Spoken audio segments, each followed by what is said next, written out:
आज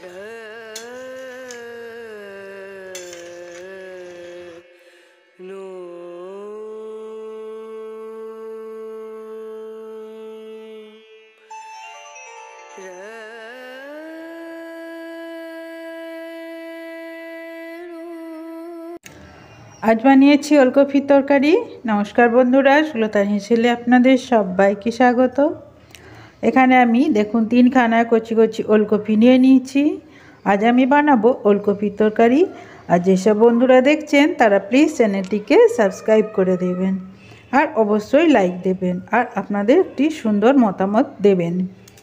ওলকপিগুলো আমি ধুয়ে পরিষ্কার করে কেটে নিচ্ছি। দেখুন ওলকপিগুলো আমি কেটে নিয়েছি, লম্বা লম্বা করে কেটেছি। আর আলুটাও আমি লম্বা করে কেটে নিয়েছি। আর ওলকপিগুলো একটু পাতলা করে কেটেছি, কারণ ওলকপিগুলো সেদ্ধ হতে একটু সময় লাগে। আর এখানে মশলা হিসেবে নিয়ে নিয়েছি সর্ষে আর কাঁচা লঙ্কা, আর নিয়েছি মটরশুঁটি। কড়াইতে আমি তেল গরম করতে দিয়েছি। অবশ্যই সর্ষের তেলে রান্না করব। এখানে আমি 1 চামচ সর্ষের তেল নিয়েছি। তেলটা খুব ভালো করে গরম করে নিয়েছি। তারপর প্রথমে ওলকপিগুলো ভেজে নিয়ে চলুন। আর নুন হলুদ দিয়ে দিচ্ছি স্বাদ মতো।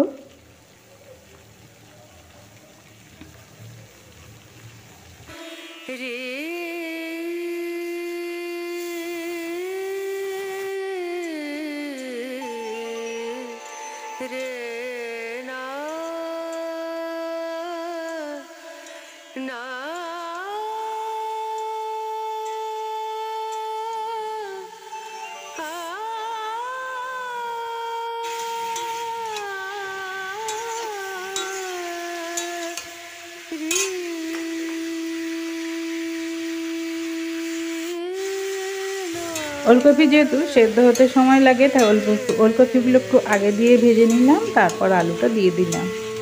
দিয়ে ওলকপি আর আলু আবারও কিছুক্ষণ আমি কষিয়ে নেব।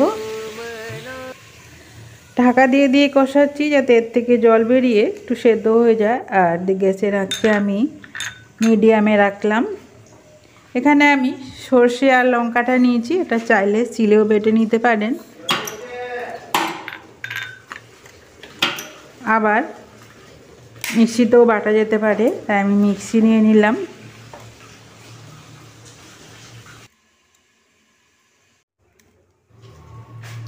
এখানে আমি আদা নিয়েছি 1 ইঞ্চি। আদাটাকে গোল গোল করে কেটে নিয়েছি যাতে বাটতে সুবিধা হয়।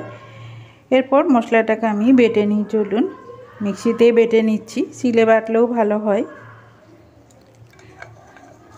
যেসব নতুন বন্ধুরা আমার এই রেসিপিটি দেখছেন তারা চ্যানেলটিকে সাবস্ক্রাইব করে দেবেন। আর এই যে দেখুন মশলাটা আমি বেটে নিয়েছি। আর এখানে ওলকপিটাকেও দেখুন ভাজা ভাজা করে নিয়েছি। এরপর বেটে রাখা মশলাটা আমি দিয়ে দিলাম। দিয়ে এটাকে আমি এরপর ভালো করে মিশিয়ে আরও কিছুক্ষণ কষে নেব। আর শুকনো মশলা হিসেবে আমি এখানে জিরে নিয়ে নিচ্ছি 2 চামচ। ছোটো চামচে 2 চামচ দিয়ে দেব জিরে গুঁড়ো। বাস, আর কোনো মশলা দেব না। নিরামিষ এই রেসিপিটি কিন্তু খেতে দারুণ হয়। ভাত রুটি দুটো দিয়ে খুব সুন্দর লাগে। মাছের এই রেসিপিতে আজকে থাকছে ওলকপির তরকারি। যেসব বন্ধুরা দেখছেন তারা প্লিজ চ্যানেলটিকে সাবস্ক্রাইব করে দেবেন। আর এখানে আমি নিয়ে নিচ্ছি মটরশুঁটিটাও। আর যেহেতু কষানো হয়ে গেছে আমি জল দিয়ে দিলাম।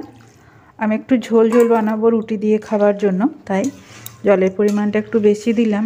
আর ওলকপি একটু সেদ্ধ হতে সময় লাগে, সেই পরিমাণ জলটা দিলাম।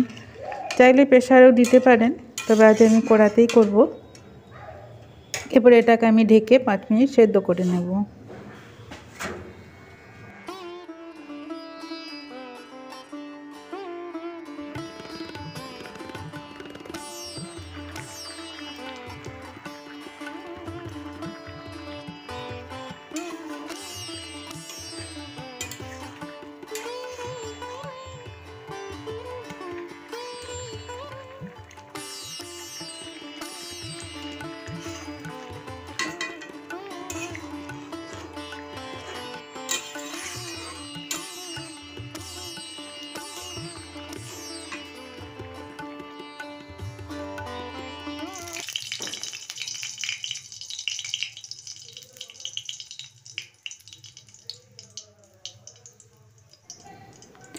তেলটা খুব ভালো গরম হয়ে গেলে তারপর গ্যাসের আঁচে কমিয়ে আমি 5 ফোড়নটা দিয়ে দিচ্ছি। সাতলানোর জন্য আমি একটু হিংও দিয়ে দেব, নিরামিষ তরকারি যেহেতু হিং দিলে ভালো হয়।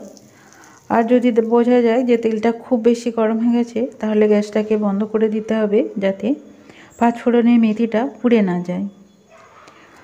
এরপর আমি সবজিটা ঢেলে দিচ্ছি, সেদ্ধ করা সবজিটা। আমি সবসময় সাতলানোর সময় ফোড়নটা খুব ভালোভাবে ভেজে নিয়ে তারপর গ্যাসটা বন্ধ করে সাঁতলাই। এতে কড়াটা খুব বেশি গরম হয়ে যাবে না আর তেলটা উবে যাবে না, আর তার সাথে ফোড়নের যে মিষ্টি গন্ধ সেটাও উবে যাবে না। আমি আবারও গ্যাসটা জ্বেলে দিলাম, তারপর খুব ভালো করে মিশিয়ে নিচ্ছি। তরকারিটা হয়ে গেছে দেখুন। এরপর আমি কয়েকটা আলুকে টিপে দেব। তার আগে আমি একটু চিনি দিয়ে দিচ্ছি যাতে সবজিটা খেতে ভালো লাগে। যেসব বন্ধুরা তরকারিতে চিনি দিতে পছন্দ করেন না তারা চিনি দেবেন না, তবে ফুলকপি, বাঁধাকপি, ওলকপিতে একটু চিনি দিলেই ভালো হয়। তারপর আমি আরও 2 মিনিট ফুটিয়ে নেব যাতে ফোড়নের মশলার গন্ধটা ফুলকপির সাথে বা ওলকপির সাথে ভালো করে মিশে যায়। রান্নাটা হয়ে গেছে। যেসব বন্ধুরা আমার রেসিপিটি দেখছেন তারা প্লিজ চ্যানেলটিকে সাবস্ক্রাইব করে দেবেন। আর এই যে দেখুন ঢেকে রেখেছিলাম, মানে ঘন হয়ে গেছে কতটা। এটা কিন্তু গরম ভাতের সাথে খেতে খুব ভালো লাগবে।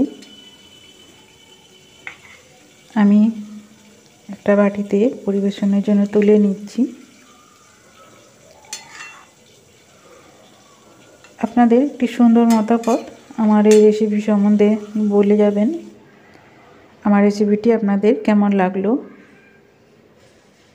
আজ তাহলে এই পর্যন্তই, আবার হাজির হয়ে যাব অন্য কোনো রেসিপি নিয়ে। আপনারা সবাই ভালো থাকুন। অবশ্যই আপনাদের একটি সুন্দর মতামত রেখে যাবেন কমেন্ট বক্সে।